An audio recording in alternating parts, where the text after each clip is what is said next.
Magandang araw mga kabayan.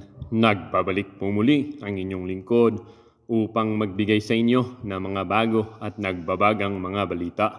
PNP Modernization Bill ni Senator Bato de la Rosa ay tila ba kinokontra na naman ni Senator Raffy Tukmol aka Raffy Tulfo. Ang naging pahayag ni Senator Raffy Tukmol ay parang katulad din daw ng pagsingil ng PTA fees sa eskwelahan kung saan mamamodernize din daw ang pagkukurakot ng mga pulis. Wow ha? Totoo ba, Sir Idol Raffy? Ikaw pa talagang nagsabi na mangungurakot sila. Bakit ikaw? Hindi. Talaga itong idol nyo, patawa talaga sa Senado. Tumakbo lang ata para mang-away ng mang-away. Wala namang alam sa batas. Baka pati batas trapiko, hindi niya pa alam.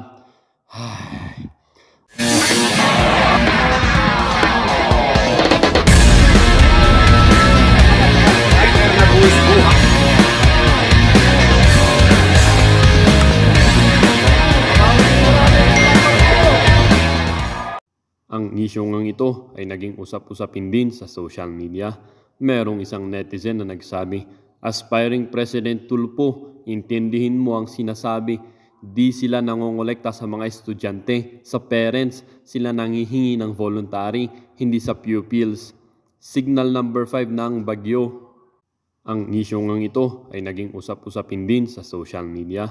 Merong isang netizen na nagsabi, "Aspiring President Tulfo, intindihin mo ang..." Sabi din naman ng isang netizen, "Hindi nakakaintindi si Raffy Tulfo. Ano yung PTA? Labas na yun mga teacher. Yan kung anong pagmitingan sa mga parents. Hindi utos ng teacher, utos ng PTA kung anong plano or pinag-usapan ng mga parents. Tulfo could not understand." Sabi din naman ng isang netizen, "Nako, delikado, once siya presidente, bawal iling-iling. Siya lang may right of iling-iling. Kataob ka. Bawal We have sponsored the bill, and with the consent of the body, I move that we open the period of interpellations and debate. I so move, Mr. President. There being no objection, motion is approved. Mr. President, I move that we recognize the sponsor of the bill, Senator Ronald Bato de la Rosa, and to interpellate Senator Francis Tolentino. So move, Mr. Our President. distinguished colleague, former Chief of Police of the Philippine National Police, no other than Ronald Bato de la Rosa, is recognized. And to interpellate is the distinguished gentleman from Cavite. Is that correct? Yes, Mr. President, Senator Francis Tolentino. Senator Tolentino is recognized as well. Please proceed. Thank you, Mr. President. Looking at the bill itself, Senate Bill 2449, this representation would like to be clarified further as distinguished from other reorganizational measures, because the current administration is now into using the mantra of right-sizing. May we know from the distinguished sponsor, why is there a need for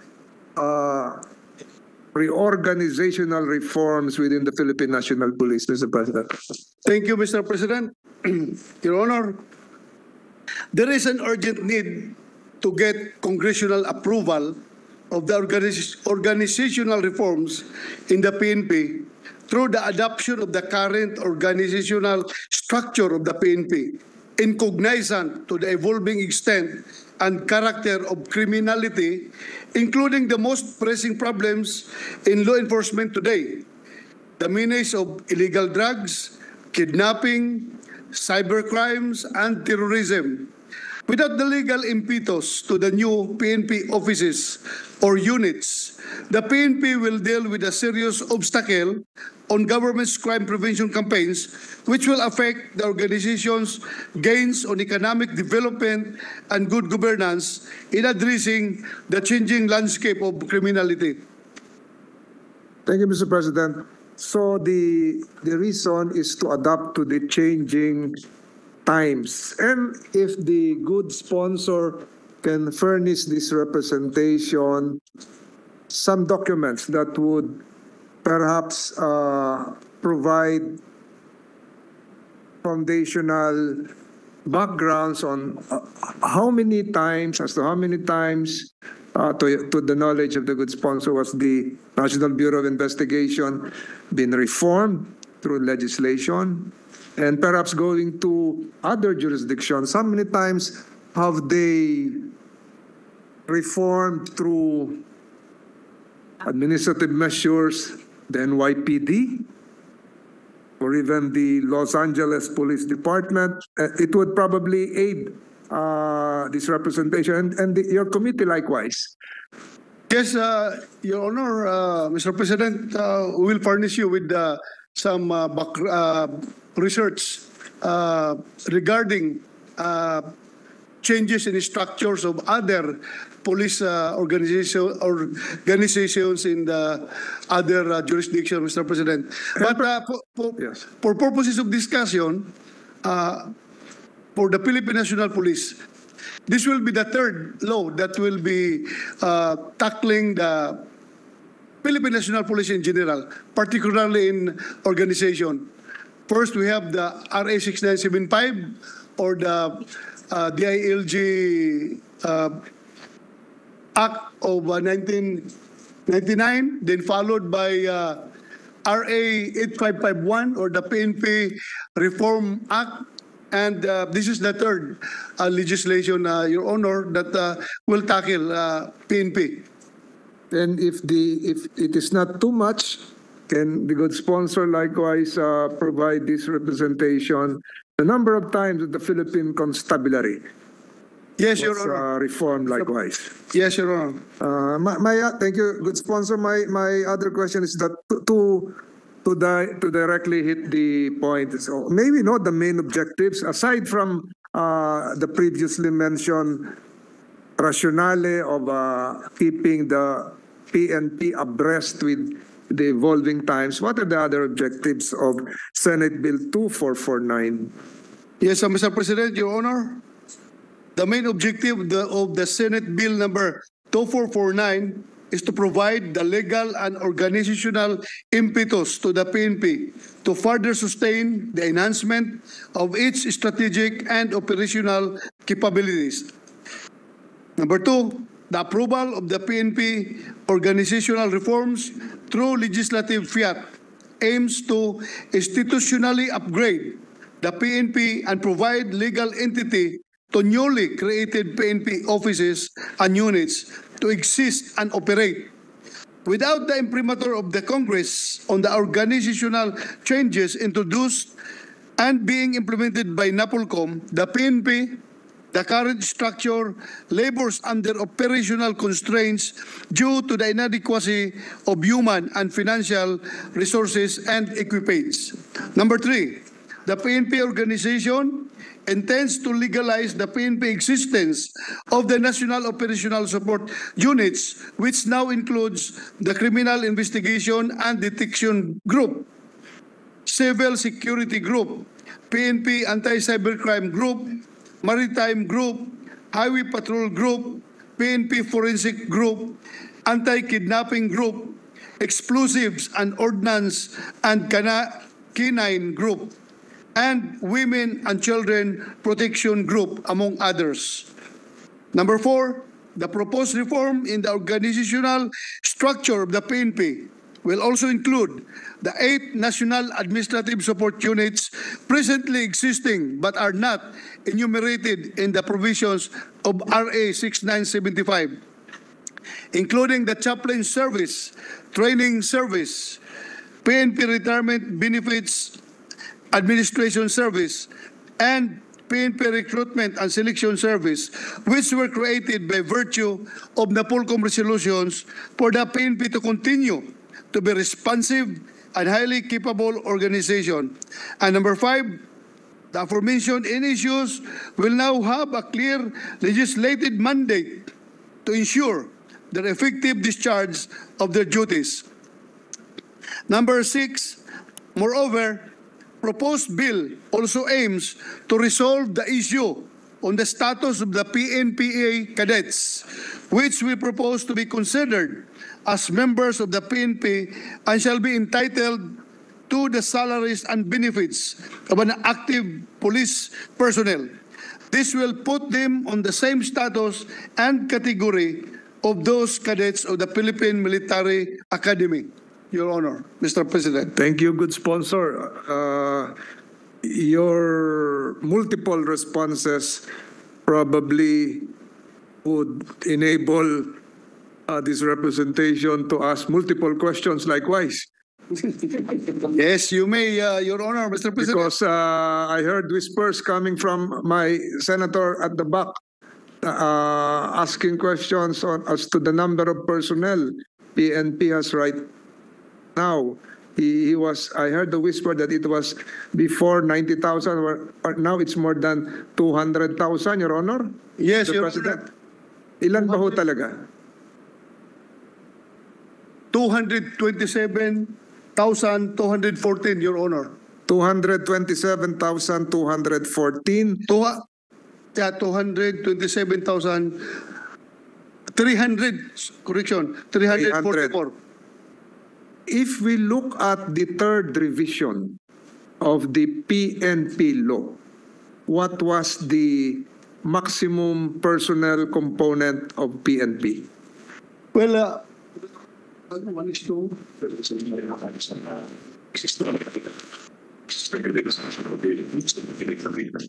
Yeah, I think it will remain the same, Your Honor, because Yung last amendment ng law, there was a cap.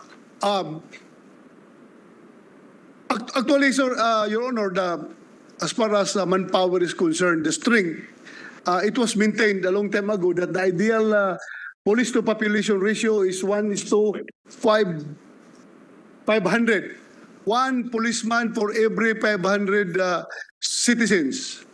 So if we are now having a population of 110 million, then Your Honor, your favorite agency, the PSA, according to the front page reports today, reported that we will be close to 115 million Filipinos.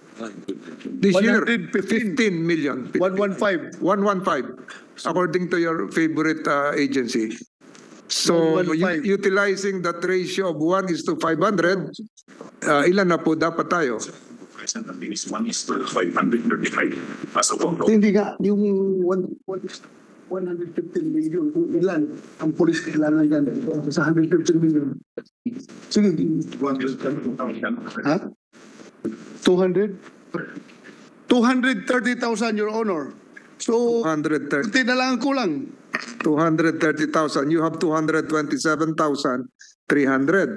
So, Yes, Your Honor, but this includes the in UP, Your Honor, the non-uniform personnel. Yes, gentlemen, may I just interject? You're saying 1:500 or 1:5,000? 500, Your Honor, Mr. President. Yes, 230,000. That's correct. 230,000. So, Mr. President, in a way, with the approval of Senate Bill 2449, we will be able to address the gap, which is currently The gap is currently 227 minus 12. Ha? 2,600. Di ba? 227 minus 12. Kasi in UP ito. 227 minus 12. Uniform doctors. Ha? Uniform lang ito? So, ilang kulang na rin? 2,600, Your Honor. 2,600. Isama pala Yes, ito. Mr. President, and aside from this gap that is going to be addressed by Senate Bill 2449, Your Honor, Mr. President mentioned the institutionalization of entities previously not mentioned in previous amendatory legislations. And I heard the good sponsor mentioning the PNP Maritime Command. I failed to hear something about a cybersecurity command.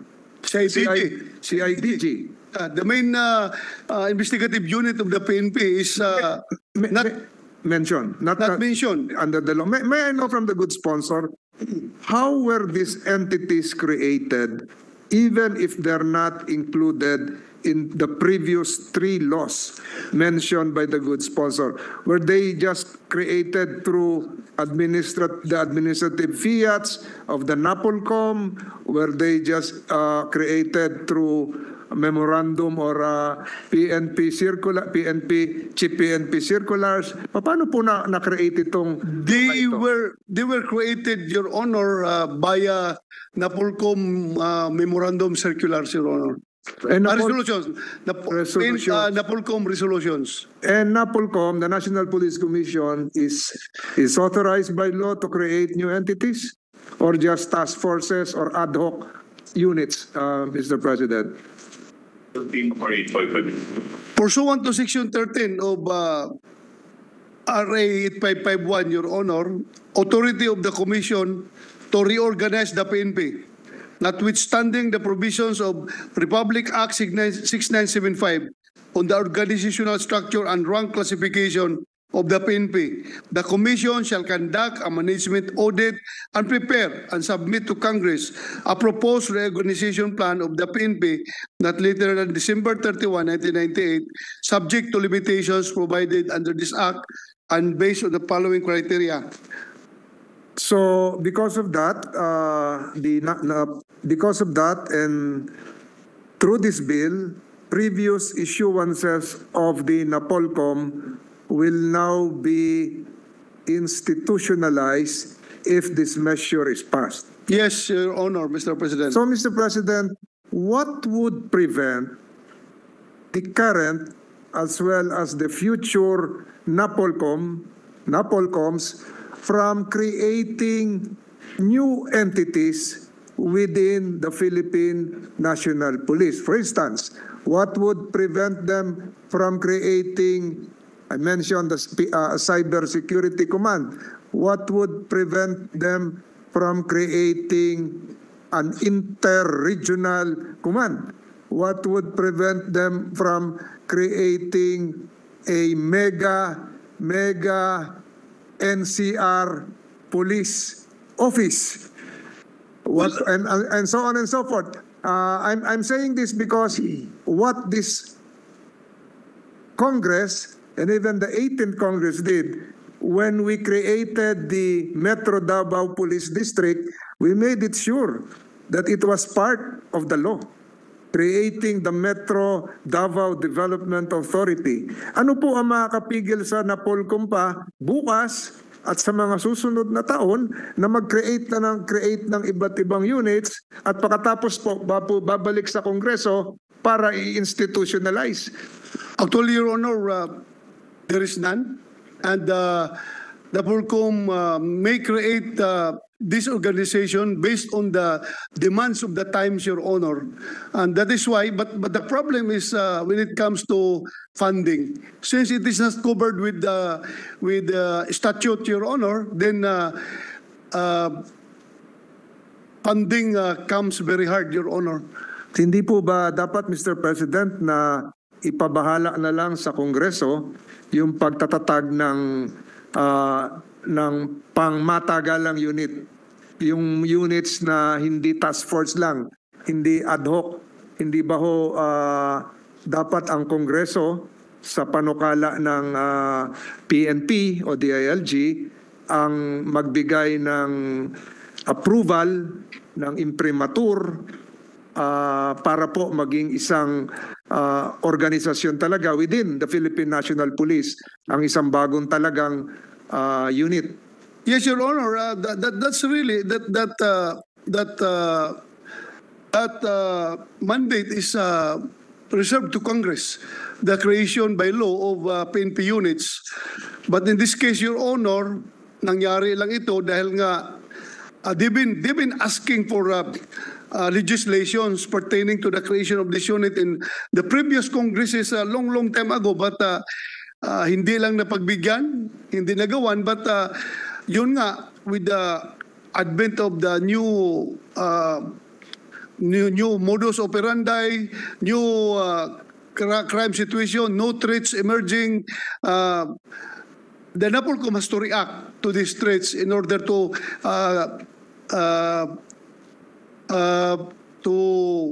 to make the PNP responsive to the emerging threats, Your Honor. Kaya sila napilitan gumawa ng mga provisionary PNP units, but still subject to legislation by Congress.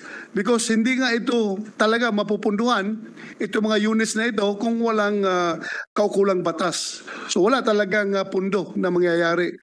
They are working without even having no operational fund.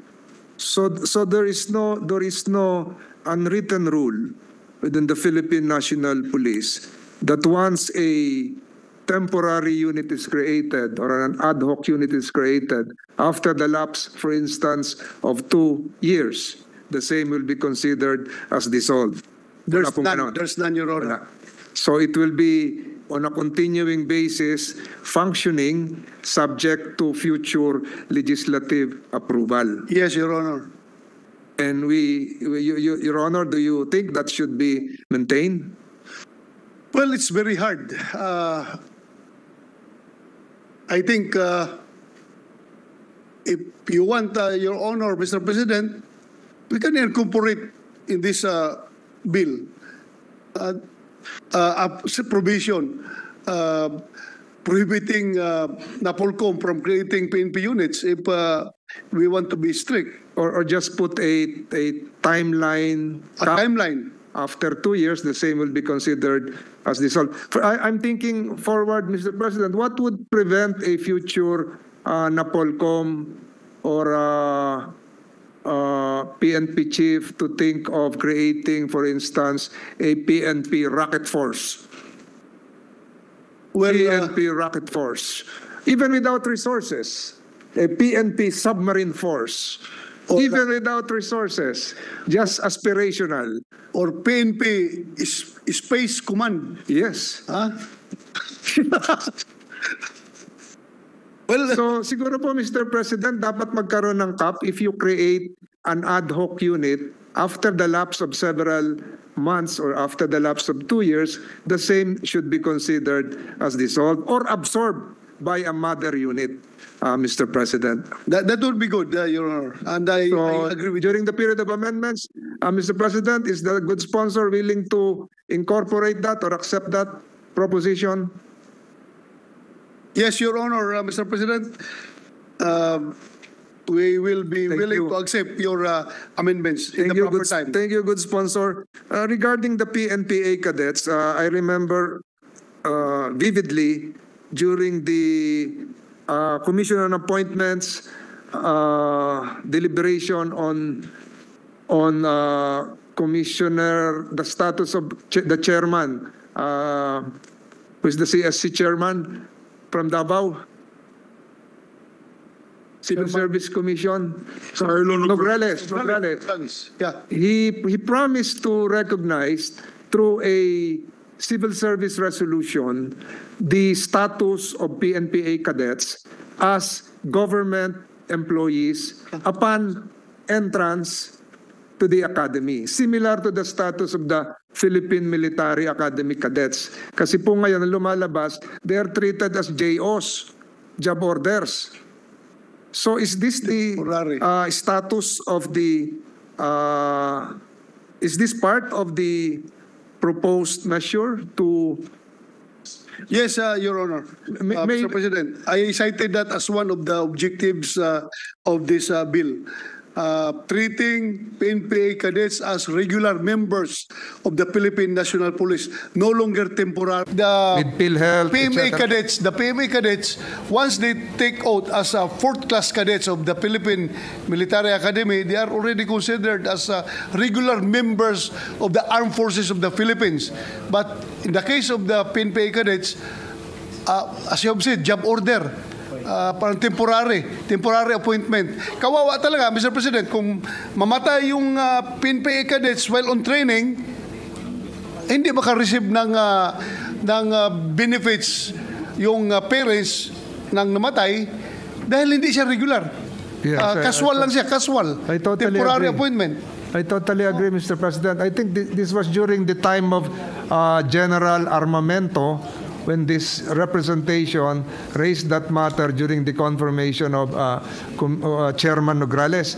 Are you saying, a good sponsor, that Chairman Nograles never complied with the suggestion coming from the Commission on Appointments? Well, as of now, Mr. President, according to the PNP representatives here, there's none yet. No resolution issued No resolution yet. None, by Your CSC? Honor. None, Your Honor. Maybe we can remind him while We this will bill remind is... your kababayan from Davao that he forgot his promise to the Commission on Appointments. We will follow it up, Your Honor, Mr. President. Thank you, Mr. President. Siguro konti na lang to, konti na lang po ito to expedite this initial interpellation. May we know from the good sponsor, why is there a need to include if it is included, is it part of the measure to strengthen the checks and balances within the PNP? May ano ba ho yung kulang pa kung kailangan yon? Yes, Your Honor. Under that bill, talagang maklaro doon yung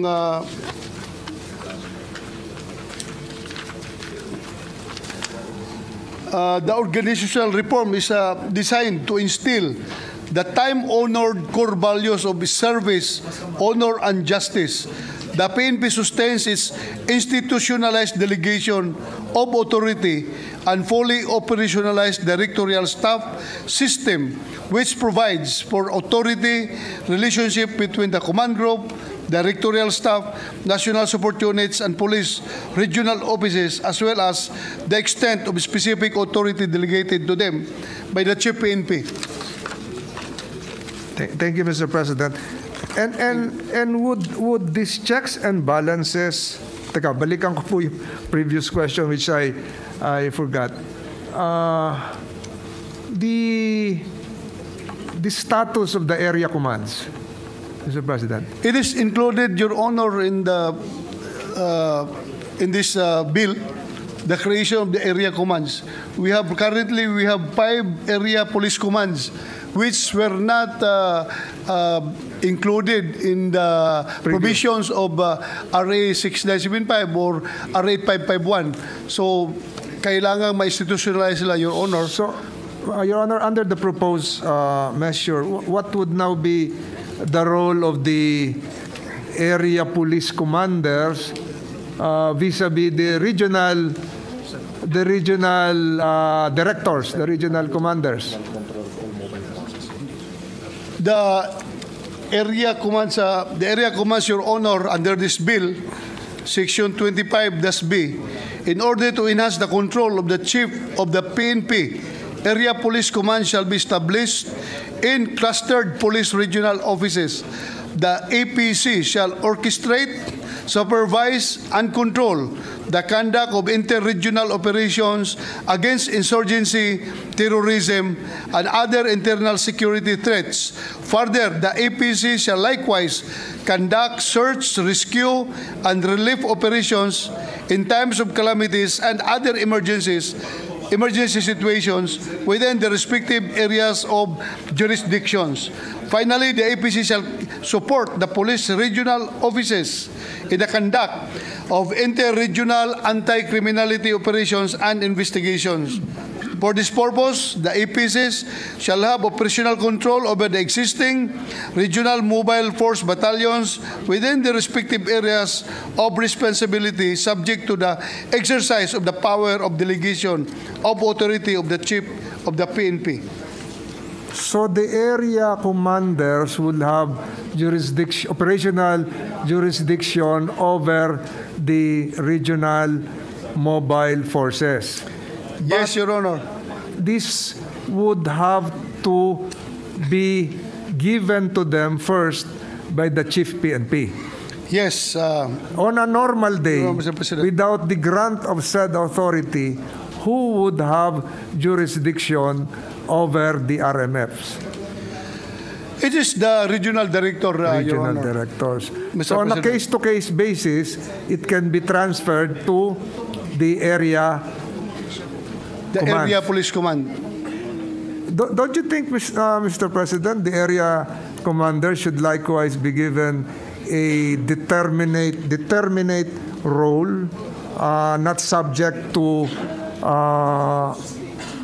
temporary delegations of authority coming from the Chief PNP? Isa batas na po. Ano ba yung gagawin nyo talaga? Pag eleksyon, ganito kayo. Pag peace and order concern, ganito kayo. Pag calamities, ganito kayo. Hindi ba dapat iliwanag na yun doon? I think these are the main functions, Mr. President, Your Honor. Orchestrate, supervise, and control the conduct of interregional operations against insurgency, terrorism, and other internal security threats. Further, the APC shall likewise conduct search, rescue, and relief operations in times of calamities and other emergency situations within the respective areas of jurisdiction. So, yan po ang magiging functions under this bill, Your Honor. Right now, do they have the same functions? Right now, they have the same function, Your Honor, but only covered by NAPOLCOM resolutions. Circulars. NAPOLCOM resolution. So, Mr. President, finally, is there a provision in Senate Bill 2449 that would somehow involve the Filipino youth? I'm mentioning this, Mr. President, because there have been calls to have, for instance, a police version of the ROTC.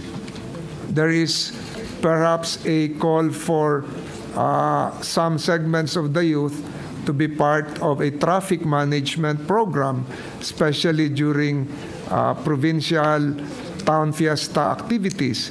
Is that we have the involvement now of women. We have women's police children's desk. Is there a window for the involvement of the Filipino youth, even on a voluntary basis, Mr. President? Right now, Your Honor, this particular bill is silent about that particular issue.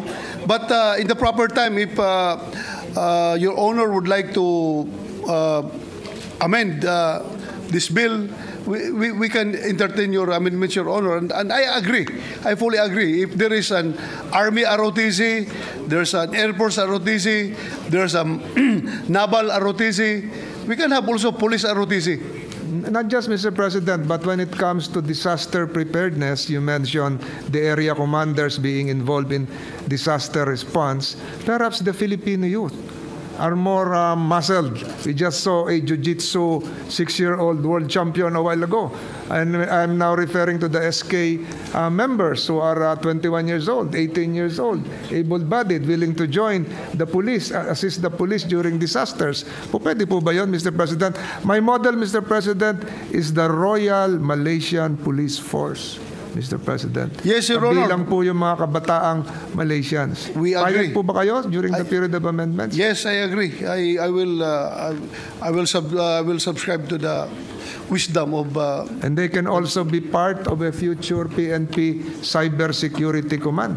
Yes. Magagaling po ang mga kabataan natin sa computers, Mr. President. Yes, Your Honor. Marami Mr. pa ho President. sana akong itatanong, pero sa susunod na lang, Mr. President, dahil May caucus pa tayo, Mr. alam ko President. pong abala ang ating sponsor. Siya po ang head of delegation sa Asia Pacific Forum starting tomorrow, and I'd like to thank him for his straightforward responses to my questions. Mr. President, I have no further questions at this Thank stage. you. Thank I'd like you. to thank Senator De La Rosa. Thank you very much, for the distinguished answers. colleague. Yes, we'd like to appeal to our colleagues. We have to get a briefing for the APAPF tomorrow. So we thank Senator De La Rosa for cutting short the interpellations and sponsorship of the measure. We'll tackle it again next week. Yes, First item on the Mr. agenda. President. Thank you, Mr. President. Thank you for the Chief PNP of for coming as well, and the members of the Philippine National Police, all the generals. Thank you. Thank you, Mr. President. Mr. President, this juncture, I move that we suspend consideration of Senate Bill number 2449 under Committee Report number 137. So move, Mr. President. There be no objection to the motion. Motion is approved. Mr. President, may I ask for a minute suspension? Session suspended for 1 minute. Shall we proceed, before we suspend, shall we proceed already to the caucus? Yes? I'm about to consult with you, Mr. President. Yes. That's why I'm... We could suspend for the caucus so that we can answer all the questions of our colleagues. Yes. It's about the APPF. Yes, Mr. President. With your... Then we can come back to sponsor the measures. Yes. All right. Session suspended for the caucus. Sa napanood niyong video mga kabayan, ano naman po ang inyong mga opinyon? Ang ating comment section ay bukas para sa inyong mga komento at reaksyon. Huwag kakalimutan, do not let your thoughts left unspoken. As citizen of this country, your opinions matter. Huwag pong mahihiyang magbigay ng inyong mga saloobin, mga kabayan.